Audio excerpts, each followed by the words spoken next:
Further debate on Bill 11. I recognize the member for Haldimand, Norfolk. Thank you, Speaker. While I do appreciate the opportunity to speak to Bill 11, the Ambulance Amendment Act, I want to point out my opinion really hasn't changed from the previous bill, the pre-prorogation bill, Bill 50, and what sticks in my mind, beat the new bill, same as the old bill.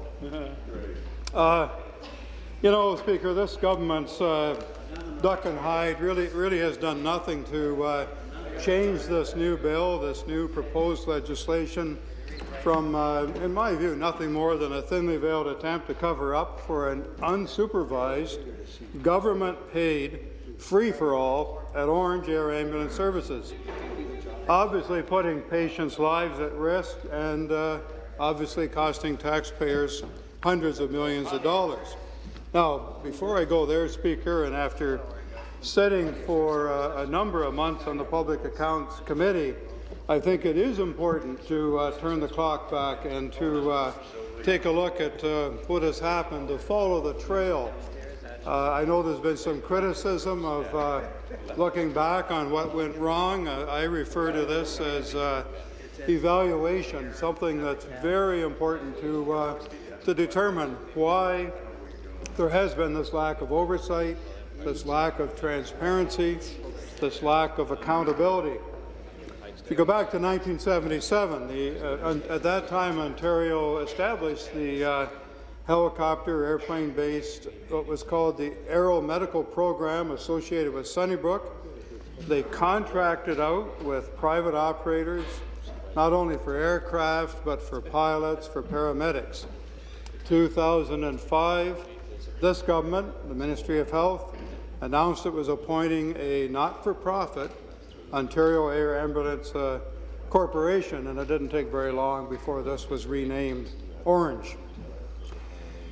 Healthcare in Ontario, Speaker, and in this case specifically with respect to emergency services, with respect to air ambulance services, does have tremendous strengths, and none greater, and we've heard this many times over in this House, the strengths of the dedicated, very highly trained paramedics, the doctors, the pilots, other professionals who essentially devote their lives to delivering care. However, we've seen the challenges in preventing these people essentially from fulfilling their responsibilities. Number one priority, ensure the safe and timely transport of patients needing air ambulance, needing essential life-saving services. What we have seen, if you look back at what has gone on at Ornge, is an insult to these volunteers, the professionals, the pilots, and the paramedics, as I've said, those who do an excellent job. And a job that was made only more difficult under really what became a rogue agency, driven to expand, allowed to operate, while this government, this Minister of Health, failed to ensure that ever-important oversight function, failed to ensure that transparency was continuing, failed in a very crucial management function, the function of control and accountability. The minister had these powers with or without the new bill, with or without the old bill. In 2006, the ministry committed to set and monitor standards to ensure, and I quote, "The end result will be improved care, improved access to service, increasing effectiveness and efficiency of delivery of service, and the assurance of greater fiscal and medical accountability." And that sounds great when I read that statement. And yet, here we are today, we're debating a bill that government claims will now give them the oversight powers. Speaker, these are powers they actually had all along. Since 2006, Ontario's Auditor General has pointed out, while funding to Ornge for air ambulance had increased more than 20%, the number of patients served actually went down 6%. On land, Ornge received $65 million to perform what's referred to as inter-facility land ambulance transfers. They projected these transfers at 20,000 annually. Ornge ended up only conducting about 15% of that projection. Over 5 years, Ornge received $730 million from the Health Ministry. They borrowed another $300 million with virtually no monitoring, no oversight. The $300 million was borrowed to finance, among other things, the purchase of 12 new helicopters, 10 new airplanes, and 11 used helicopters, as I understand, basically to kind of fill in until the new ones came on order. And now there's, what do you do with 11 used helicopters once the new ones arrive? Minister, what's important here, Speaker, what's important here, the minister had the power to stop this. She had the oversight capabilities to ensure that this sorry tale really never commenced in the first place. And this came up again and again during committee hearings on public accounts. If you take a look at the testimony on committee, you'll see many examples of officials confirming this government's oversight responsibilities they had all along. I think of an exchange between Frank Cleese, a member for Newmarket Aurora, and the head of emergency services.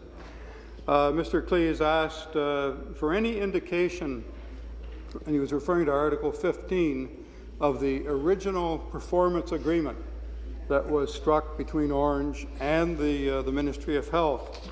And he asked, would this relieve the Ministry of Health of its oversight responsibilities? Mr. Bates, the head of emergency services, was very clear, and I quote, Mrs. Bates, I agree that the Ministry of Health and the Emergency Services, the Emergency Health Services Branch have and had oversight responsibilities, and that oversight responsibility was basically set in line by the Ambulance Act, by the Performance Agreement, and by the Transfer of Payment Accountability Directive. We now realize that Article 15 of that original Performance Agreement gave the Minister of Health powers of intervention, and yet we saw no intervention. We hear of more waste, more unaccountability from the minister, as she presently argues for more powers. It's really a bit of a show and sham, Minister, and I think back to just last week at committee where the replacement for Chris Mazza confirmed that Ornge Air Ambulance has gone in the red by $2.5 million. This, according to Dr. Andrew McCullum, he's President and Chief Executive Officer of Ornge. Dr. McCullum commenced his duties January 21st, 2013. So he's been on the job, I'm not sure, 8 or 9 weeks now. And during his testimony, Dr. McCullum went on to indicate, he talked about the challenges he's facing in turning things around. Number one, as he said, the first challenge is that we need to focus on our core businesses. More than 60% of our transports occur north of Sudbury, and it's a responsibility we take very seriously. There is an evident north-south divide that exists. And Speaker, and I raised this in the House during a 2-minute hit a couple of weeks ago, I'm reminded how important air ambulance services are in southern Ontario. I represent the rural south. On March the 6th at 9 a.m., our Public Accounts Committee reconvened. This was after 4 months of prorogation. That very same day at 9 a.m., an Ornge helicopter arrived just outside of my hometown in Port Dover. There had been a horrendous crash. A cement truck had rolled over a car. I know this because my daughter witnessed this. She was actually the only witness. She phoned 911. It just happened. A land ambulance came along, taking a young patient to the hospital. They asked my doctor to sit in the ambulance with the patient. They ran down into the ditch to deal with this. Some volunteers showed up. They ran down. Volunteer firefighters were on the scene within minutes. Very important service in the rural south. I think of those volunteers on that road that morning, the Good Samaritans, the professionals. They ran down there to do what they could. These people do not get very expensive speedboats. They do not have access to courtesy government taxpayers' money, Harley-Davidson motorcycles. They're there to try and do the right thing. Dr. McCollum, secondly, he added, and I quote, "The second challenge that we must meet this year is that we must refresh and update the strategic plan for the organization." And he indicated, and I quote, "If one doesn't know where one is going, one won't get there." And in this case, Dr. Mazza took this government on a bit of a trail somewhere that the taxpayers and patients, potential patients and clients of the service would not want to be there. And he added, "Our strategic plan will refocus our vision, mission, values and goals and objectives." And again, we have to go back. We have to do this armchair analysis, if you will, take a look at the previous planning process. Planning is part of management, and lack of planning thereof is something we have certainly seen in this sorry tale. Where was the Ministry of Health's vision, their mission, their values and goals and objectives, but most importantly, where was the action? Where was the oversight on this to ensure that those kinds of objectives were met? Just to refer back to Dr. McCallum's presentation, the final challenge, as he described, and I quote, is our financial position, as it always is in the public sector. The transport of critically ill patients in the air and on land is by its very nature an expensive endeavor.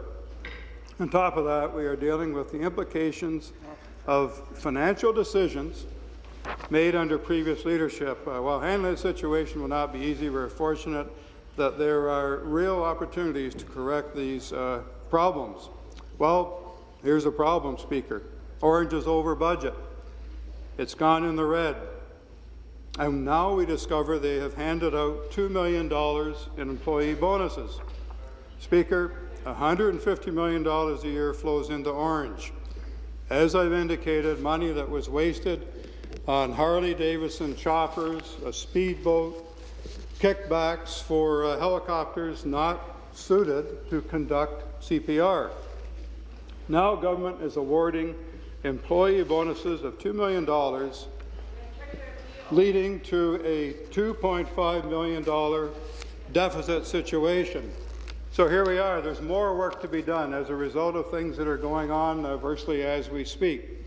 Given the history, I continue to state my concerns over how this bonus bailout, this deficit will affect these crucial operations we're discussing today with our air ambulance service.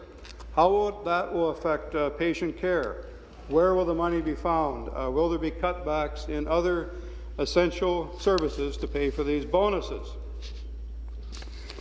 Speaker, CEO McCallum went on to testify before our committee about operational problems. For example, he referenced remedies to the lack of suitability of recently purchased aircraft for essential medical procedures. And again, we think of the CPR that could not be done on those helicopters the way the interior had been designed. Now, he told us, and I quote, "We've implemented the interim medical interior in our fleet of AW-139 aircraft," these are the Augusta Westlands, "and the process of finding a permanent solution is well underway." So in spite of what we might have heard today, that problem hasn't been fixed yet. These are the same helicopters, Speaker, that Ornge Ambulance purchased from Augusta Westland for $144 million. Well, under an amendment increased it to $152 million.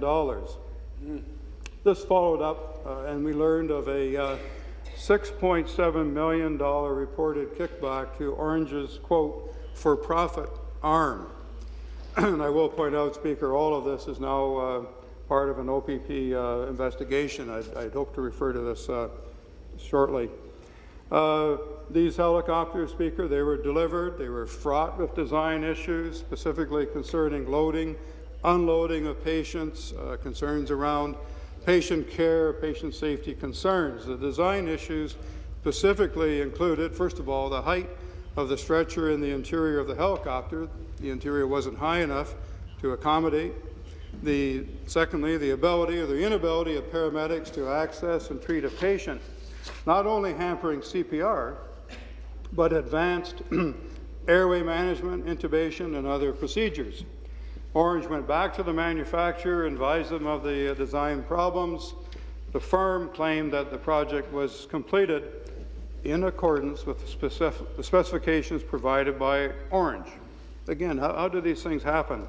How do we end up with $152 million worth of life-saving helicopters whose design itself impedes life-saving procedures? Mr. Cleese, my colleague from Newmarket Aurora, referenced the vital design problems in reporting, indicated that Dr.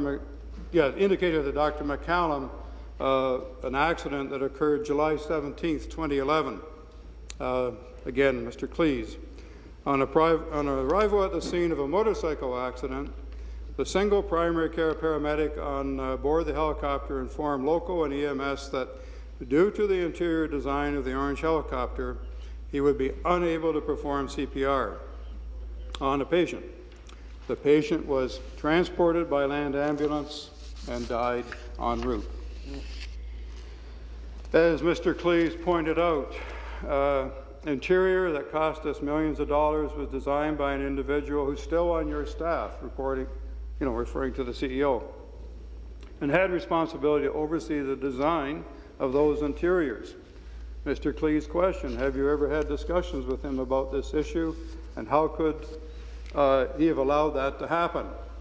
As to figuring out what went wrong, Mr. McCallum told us, quote, I've not gone backwards and said, why did this happen the way it did? Again, it's a valid question, and it's early days for me, but it's something I will definitely be pursuing, because as you correctly state, my most fundamental goal is to ensure that we don't make mistakes that cost people their life or limb, and we should do everything we can to minimize that possibility.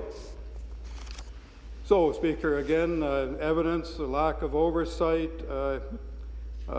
continues. I find it surprising. I find it really confusing. We learned last week that the Minister of Health has yet to even meet with Dr. McCallum. Just last week in committee, Dr. McCallum was asked how many times he'd been asked to meet with the Minister of Health to receive a report, discuss progress being made on these operational issues, these financial issues. And I quote Dr. McCallum, with the Minister to date in the 8 short weeks I've been involved in the organization, I have not met with her yet regarding, and Mr. Cleese interjected, I'm sorry, Dr. McCallum, I have not met with her regarding the matters, again, Cleese interjecting, she has never asked you to meet with her. Dr. McCallum responded, not to date. Mr. Cleese, you see, that's disturbing to me, because one would have thought that given the excuses that we've had over the last number of months from the minister, that the reason that things were allowed to slide is because she didn't know about what was going on. She told us that she had actually asked for meetings with Dr. Mazza. He didn't show up. I would have thought that one of the first priorities that she would have to have regular meetings with you to be briefed on the progress that you're making. Now, Dr. McCallum said he did not have a meeting with the Minister of Health. I raised this issue in a question period. I asked the Health Minister, first of all, do you know who's charge here? Adding, you have not even met with the new CEO, Andre McCallum, yet. You never met with the old CEO, Chris Mazza. Now, Speaker, while I did query whether the minister was hiding behind a sofa or trying to sweep this under the carpet, the minister countered the committee testimony, indicating, I have met with Mr. McCallum. In fact, I've seen him earlier this week. This raises, again, yet another issue. Who do we believe? You know, this kind of a sorry tale is not new in the tale of Ornge. We have, again, meet the new bill. It's really the same as the old bill. I don't think it's really going to accomplish very much, and it's going to require much more stringent measures than what we see before us today. Thank you, Speaker.